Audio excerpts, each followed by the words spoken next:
Bonjour, je suis Audrey Richard, je suis la DRH du groupe UP. Et en même temps la présidente de l'ANDRH, l'Association nationale des DRH. Et toi Olivier? Bonjour, je suis Olivier Marty, fondateur de Women First, qui vise à accélérer l'ascension des femmes vers les responsabilités. Aujourd'hui, c'est le 8 mars et on vous parle de la Journée internationale des droits de la femme. On en est où de l'égalité femmes-hommes dans les entreprises?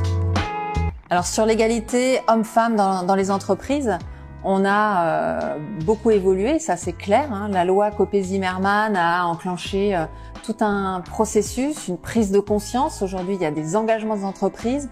On a l'index égalité hommes-femmes qui joue sur la transparence. Donc forcément, on a évolué maintenant. Dans les faits, on a quand même que 14 femmes à la tête du SBF 120. Donc on a encore du travail.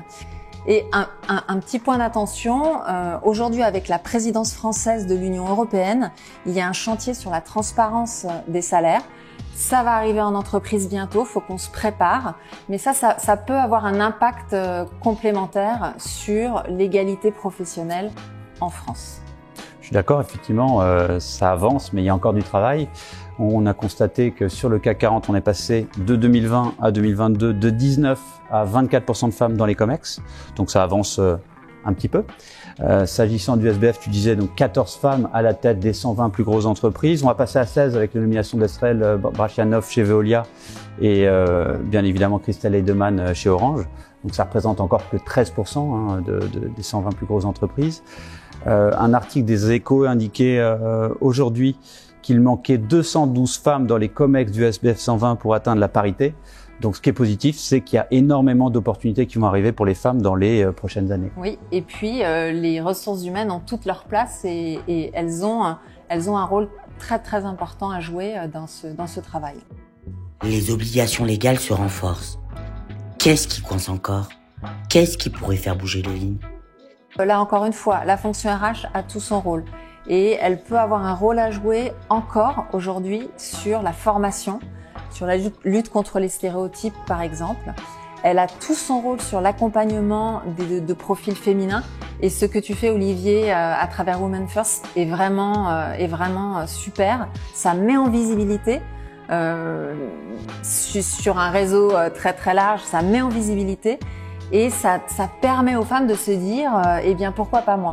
Et je pense que ce travail de on forme, on accompagne et en même temps on fait un peu de marketing, on raconte cette histoire peut enclencher de la confiance et de l'élan pour inciter certaines femmes à prendre des postes à responsabilité. Ouais, nous on a le retour de pas mal de femmes qui nous remercient, qui remercient Women First, qui disent merci, ça me fait du bien de voir que des femmes prennent des responsabilités. Et d'ailleurs, moi, ça me donne aussi envie de prendre des responsabilités. Donc, c'est très engageant et ça fait, c'est porteur. Et puis, donc, on essaie de les accompagner dans cette démarche. Nous, pour aller vers la parité, on pense qu'il faut trois choses. Il faut des femmes talentueuses et ambitieuses et qu'elles soient un peu plus proactives et demandeuses d'évolution. Mais ça, il y en a déjà. Il faut un écosystème formé aux biais, aux stéréotypes bienveillants, et les hommes doivent être impliqués et partie prenante de ce sujet prégnant de société. Et troisièmement, il faut des quotas, parce que sinon, comme disent Christine Lagarde et Elisabeth Moreno, dans 150 ans, on y sera encore. Et s'agissant des quotas, donc la loi Ricin-Castaner qui a fait suite à la loi Copé-Zimmermann dans les quotas dans les conseils d'administration, donc là les quotas dans les instances dirigeantes, qui impose 30% de femmes en 2027 dans les instances dirigeantes et 40% en 2030. Donc ça paraît un petit peu au calanque, mais ça va vite arriver. On a déjà 36 entreprises du SBF 120 qui sont dans les clous s'agissant de la loi Ricin-Castaner, c'est-à-dire il y en a 25 qui ont 30% de femmes dans leur COMEX et 11 qui ont 40% de femmes. Donc ça, c'est déjà positif. On voit qu'il y a encore du travail.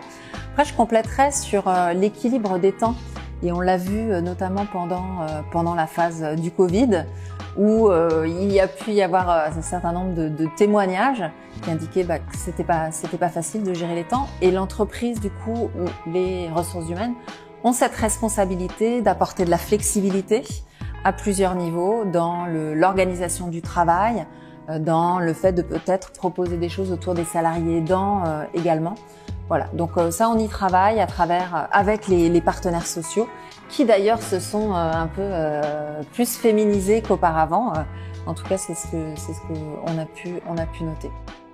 Et c'est quoi votre souhait pour 2022? 2022, moi je dirais ouvrir le champ des possibles, faire en sorte que dès le plus jeune âge, il n'y ait aucun frein ou il n'y ait plus de frein. Parce que ça, après, ça impacte vraiment et ça changerait la donne dans la durée. Donc, je soulignerais cela en premier. Et après, j'irai sur le champ des RH. J'aimerais vraiment qu'en 2022, l'ensemble de la profession soit mobilisée sur les plans de succession de telle sorte qu'ils soient mixtes. Et ça se fait assez rarement dans les entreprises. Et je pense que ça déclencherait quelque chose. Ça permettrait de détecter des profils. Ensuite, on reprend ce qu'on s'est dit tout à l'heure, de travailler sur le développement de compétences, le positionnement, etc. Mais en tout cas, qu'il y ait des plans de succession mixtes. Et voilà, ce sont des choses qui sont développées à la NDRH. Donc, rejoignez-nous. Et toi? Nous, ce serait plus de femmes aux responsabilités, plus de femmes aux manettes. On constate que 2 femmes sur 3 sont actuellement cantonnées à des directions fonctionnelles et pas des directions opérationnelles. Donc des directions fonctionnelles, c'est RH, finance, achat, juridique, communication, RSE, par opposition à des directions générales ou directions de BU. Donc je pense qu'il faut effectivement que les femmes puissent aller vers le business et pas seulement les directions fonctionnelles.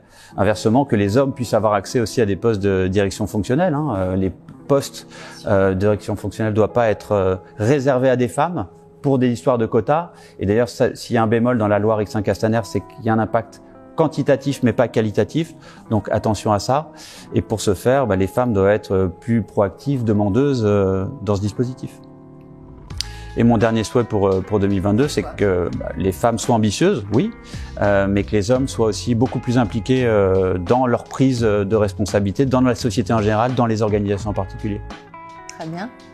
Et vous proposez quoi?